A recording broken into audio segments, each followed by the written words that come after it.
नमस्कार दर्शक बंधु जय जगन्नाथ। देखो मु एबे कैप्सिकम करी आज तरकारी जोटा कि बिना तेल रे आगु पनीर तरकारी देखी। आज चलतु देखी कैप्सिकम मसाला केमती आम बिना तेल करिया। जदि आम बिना तेल गोटे जिनस करी भल टेस्ट लगुच तो कहीं आम तेल यूज करवा तेल यूज कि कम करिया। तो ये मुझे टमाटर नहीं कैप्सिकम नहीं कैप्सिकम बहुत दिन है तो मुझे भाविली आज कैप्सिकम मसाला करी आपको देखेबी। तो फ्रेंड्स मैंने वीडियो भल लगे निश्चय सब्सक्राइब करदे लाइक करेंगे। तो ये देखो मुझे 3टी कैप्सिकम नहीं भल भाव धोई देती छोट छोट कर पतला पतला काटिदेवे। एमती बहुत प्रकार आइटम अच्छी जोड़ा कि आम तेल यूज न करके भी करिया देहपाई भल। आ कैप्सिकम मसालाटा जो आपण मैंने रुटी सहित पराठा सहित भात सहित भी खाईपर किंतु रुटी पराठा सहित बहुत टेस्टी लगे। तो कैप्सिकम तो देहपाई बहुत भल। ठंडा फंडा होते कैप्सिकम खाइले भी भल कारण कैप्सिकम टिके देह को बॉडी को टिके गरम करे जार ठंडा दिए से कैप्सिकम खाइले भी बहुत भल। देखो मुझे एमती यही साइज पतला पतला कर काटी देछि आपण जेमिति शेप रे काटी पारंती। तो किछि भी झंझट नहीं मसाला भी लगभग तेल भी लगभग कि जिनसटा बहुत टेस्टी लगे। आपण थरे एमती करके देखंतु। तो ये सब काटी देछि भीतर जो मंजी गुड़ा मु छड़े देकी ताको पतला पतला करके काटी दउछि। मु माने रेसिपीटा बहुत दिन है करी मत बिल्कुल टाइम होनी आज कहली नाई यहाँ करके आपण मानक देखेबी। तो ये देखो यहाँ ऑलरेडी मोर कटा सब सरीगलानी ताको मु काढ़ी देछि गोटे प्लेट्रे। एबे आपको कौन करवा आम गोटे गिनारे नहीं जावा माने गिना माने गोटे चक्का जगह जोटा कि आपन को इजी हम सेमती कारण आम आदर सब मसला पकई गोड़ेबा से मुझे नहीं जाइए। देखो जो थे मिक्स कर हम भलारे सेमती ने। तो मुझे चिली पाउडर नहीं आपन जमती राग खाइबे से अनुसार ने। तो मुझे गोटे छोट टेबल स्पून नहीं चिली पाउडर तापर हल्दी भी से स्पून रे मु हल्दी भी गोटे चामच नेली। आपण लंका गुंड आपणकर टेस्ट अनुसार पकेबे लुण भी आप टेस्ट अनुसार पकेबे। तो ये मु लुण पकईदेली टेस्ट अनुसार माने क्वांटिटी देखिकी। ये तो मुझे 3टा कैप्सिकम नहीं ये देखो मु खाली पियाज बटा 2 चामच पकईबी। आउ एबे मु हल्दी भी पकईली लुण पकईली लंका गुंड पकईली पियाज बटा 2 चामच पकईली। एथरे एटा करिया बहुत इजी सांगे सांगे भी हो जिवो। आपण झटपट करके आपको खाई पारंती विभिन्न स्टाइल आपण खाइथिबे एटा करके थरे ट्राई करंतु।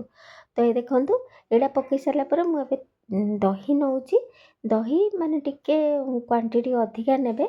एटी माने जदि मेजरमेंट हिसाब रे आपण कप रे नउचंदी आधा कप पाखापाखि दही नेबे बड़ चामच नउचंदी तो 4-5 चामच नेबे। मु सेई टाइप रो नेइची मु 4-5 टाइप चामच रो दही नेइची माने आधा कप बराबर रो दही नेइची। आ छोट छोट टमाटर जो देखिथिली छोट छोट काटिकी टमाटर ता देहरे पकईदेली। एबे मु कौन करी गोटे कड़ा देखंतु बसई देछि से कड़ाई रे मु कौन करछि टिके लुण पकेछि। मु जेतेबेले कैप्सिकम रे लुण पकेइथिली बहुत कम लुण पकेइथिली आपण माने देखि पारथिबे। मु एबे आधरे मध्य टिके लुण पकेइछि लुण पकई सारा पर मु एठी देखंतु धनिया पाउडर गोटे चामच पकेइछि तापर छोट टेबल स्पून एबे जीरा पाउडर गोटे चामच पकेइछि। हाँ मन रखिए गैस पूरा बंद करदेवे खाली कड़ईटा को तते देवे तापर बंद करदेवे। आपन चाहिए गोटा जीरा गोटा धनिया नहीं कि भी ग्राइंडिंग करि पारंती। एठी मु चिकन मसला भी टिके नहीं गोटा धनिया गोटा जीरा लंका गुंड सब नहीं कि भी ग्राइंडिंग करी पकई पारिबे। किंतु जेहेतु आम झटपट करिया तो यहाँ बहुत इजी प्रोसेस आपण पाखे पाउडर थी जीरा पाउडर थी धनिया पाउडर थी तो लंका गुंड भी थी सेटारे अपन टिके खाली हल्का गरम करदेवे। ये देखो ये गरम हो सारा पर बहुत बढ़िया तार स्मेल आसो। आप मन रखु आपन जदि कड़ईटा को पूरा गैस रे बसैकी भाजबे तो ऑलरेडी से पोड़ीजिव से कड़ईटा को टिके तते देवे तापर एगुड़ा टिके हल्का सा गरम करदेवे आउ ताको आनिकी ता देहरे पकईदेवे जीरा पाउडर धनिया पाउडर आउ मु टिके चिकन मसला नहीं। ये देखो तापर एबे मु टमाटर सॉस टिके पकाउछि ଆପଣ क्वांटिटी अनुसार आपन जेतिकी दरकार पकेबे। हाँ आपण चाहिए भी चिली सॉस पकई पारे, चिली सॉस पकईनी ताकू तो सबू मिक्स करदेबे। मिक्स करके ताकू भलार मिक्स करदेबे जेमती कि से तार सबू पार्टरे मसलाटा लागिब। तो आपको कौन करेंगे अब घोड़े अधा घंटा पर्यंत एमती घोड़े मैरिनेट करके ताको रखीदेवे। देखिले ना आपण मैंने केते माने आदर आमको किसी दरकार ही नहीं, माने बहुत झटापट हो टेस्ट बहुत बढ़िया लगे। आप थे करूँ तो ये मुझे नॉनस्टिक गोटे पैन नहीं देखूँ ये ऑलरेडी गरम हो गला, मु गैस लगे दी गरम हो गला। तो आम ए जो मैरिनेट करके रखी थे कैप्सिकम गुड़ा मोर तो आधा घंटा हो गला सब पकईदे।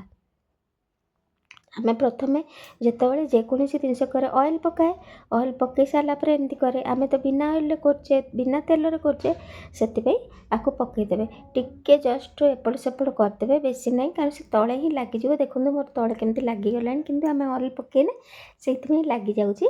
तो ये आम माने जो ऑयल पकईने से आम पानी देदेबा, पानी दे टिके हल्का एपट सेपट कर सारापर टे पानी देदे, पानी देकी घोड़ेकी ताको छाड़ीदे। आम तेल देना जेहेतु आम से दही नहींचे, दही नेले तार टेस्टा भल लगे। एबे घोड़ेकी ताको एमती फुटिया छाड़देबा, मझिरे टिके एपट सेपट करदबा। एबे देखंतु मोर हो गला पूरा ऑलरेडी। तो ताको खोलिकी देखिया, ये देखो पानी पूरा सुखी गला, मसला सहित कैप्सिकम मसला पूरा एकजुट हो गले, पूरा लगी जाइए। कैप्सिकम गुड़ा भी सीझी गला। ये देखंतु पूरा हो गला, पूरा लटपट हो गला, मसला तार हो गला। तो देखो तले लगी जाइए कारण आम तेल देना ताको एपट सेपट टिके करदेबा।